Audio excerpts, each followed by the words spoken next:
Bismillahirrahmanirrahim. Assalamualaikum warahmatullahi wabarakatuh dan salam sejahtera kepada anak-anak semua. Terima kasih kerana masih setia dengan channel Cikgu Mursyid. Cikgu doakan anak-anak di luar sana sihat bersama keluarga yang tersayang. Tajuk pembelajaran kali ini ialah pengorbanan demi tugas di bawah tema 5, jati diri, patriotisme dan kewarganegaraan, unit 13, sikap bertanggungjawab. Sebelum itu, mari kita lihat objektif dan kriteria kejayaan dahulu. Objektif pembelajaran kali ini ialah murid-murid dapat menjawab soalan petikan dengan alasan yang kritis dan kreatif. Manakala kriteria kejayaan, murid dapat menjawab 3 daripada 5 soalan petikan dengan cara yang betul. Baiklah murid-murid, cikgu hendak kamu buka buku surat 100 yang bertajuk Pengorbananku demi tugas terlebih dahulu. Apa yang murid-murid perlu buat? Murid-murid perlu membaca petikan Pengorbananku demi tugas terlebih dahulu.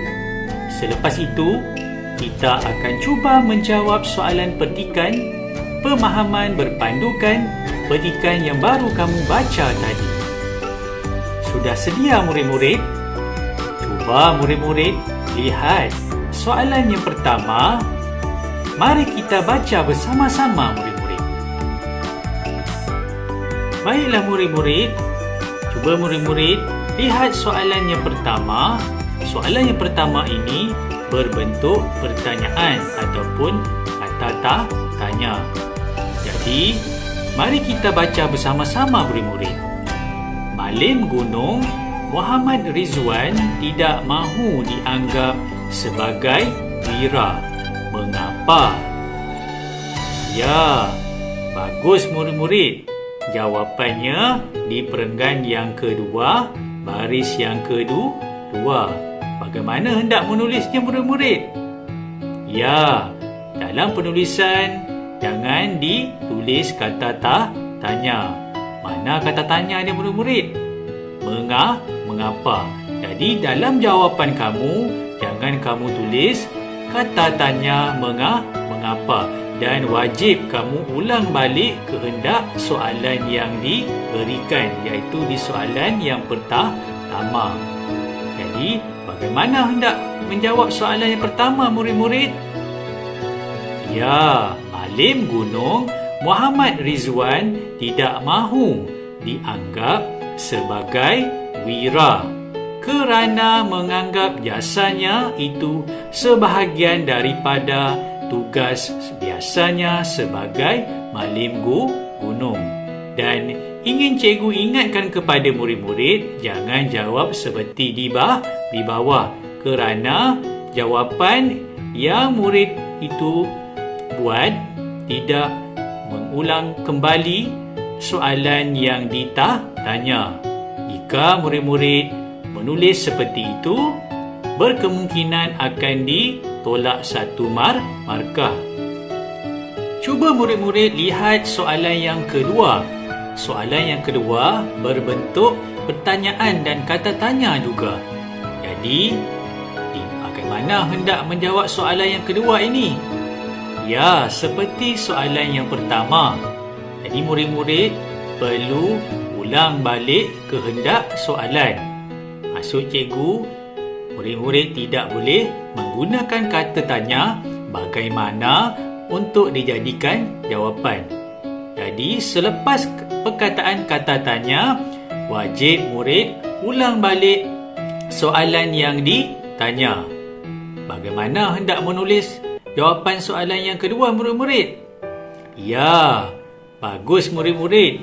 Di perenggan yang ke-5, baris yang kedua dan yang ketiga. Mari kita lihat bagaimana hendak menulis jawapan yang kedua.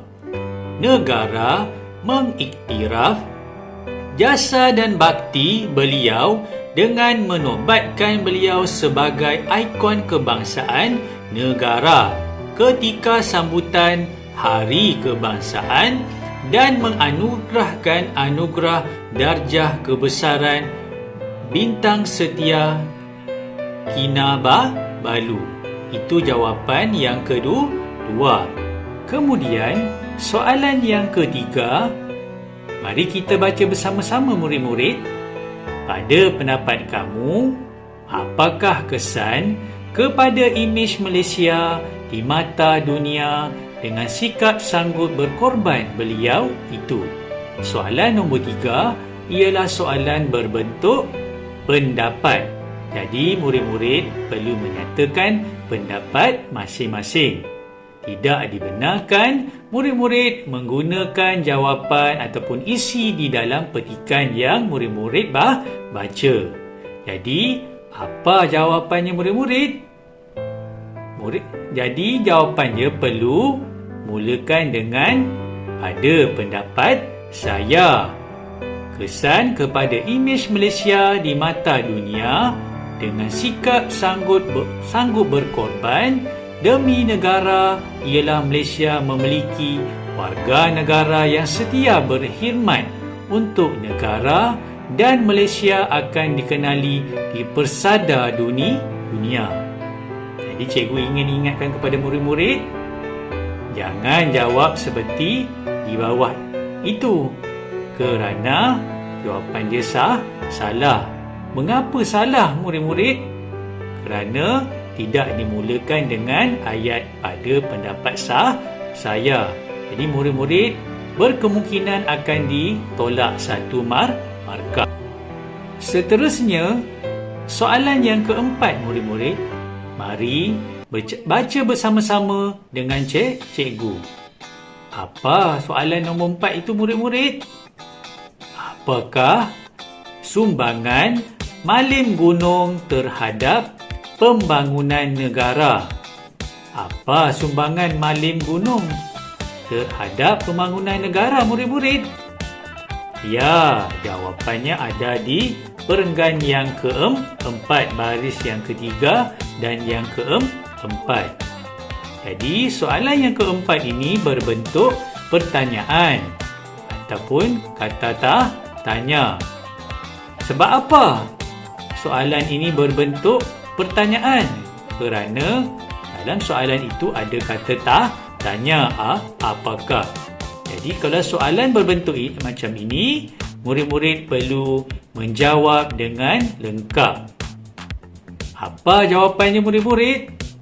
Sumbangan Malim Gunung terhadap pembangunan negara ialah terselah dalam bidang ekonomi berdasarkan pelancongan serta menjadi rujukan oleh pelancong asing yang berkunjung melihat keindahan Gunung Kinabalu. Itu jawapan yang paling tepat. Jadi, seperti biasa, cikgu ingin ingatkan kepada murid-murid, jangan jawab seperti di bawah itu. Apa kesalahannya murid-murid? Murid berkenaan tidak memulakan jawapan selepas kata tanya apakah. Jadi, berkemungkinan murid berkenaan akan ditolak 1 markah. Seterusnya soalan yang kelima. Soalan yang kelima ini berbeza dengan soalan-soalan yang kita jawab dari soalan yang pertama sehingga soalan yang keempat. Kerana soalan yang kelima berbentuk penyataan ataupun pengajaran. Jadi, murid-murid diberi kaedah ataupun 2 kaedah untuk menjawab soalan yang kelima ini.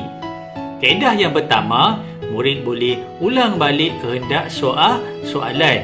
Yang kedua, murid boleh jawab dalam bentuk abjad.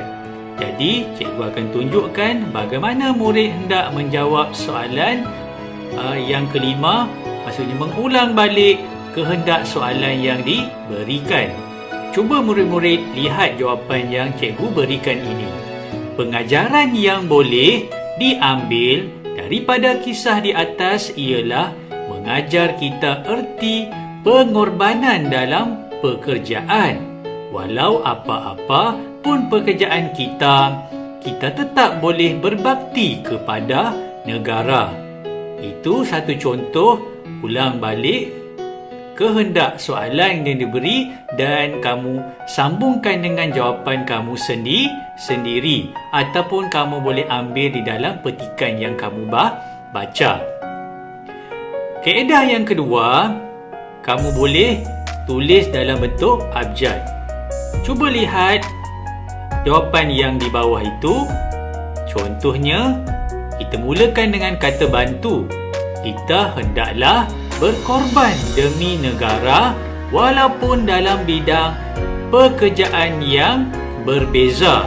Itu bagi jawapan yang pertama.